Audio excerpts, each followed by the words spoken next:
The Gideon protocols are quite simple and straightforward.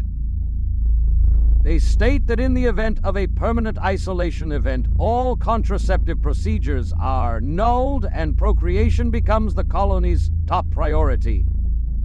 All colonists must commit to a mate for no less than 5 years, and after that time the child may be given ward status.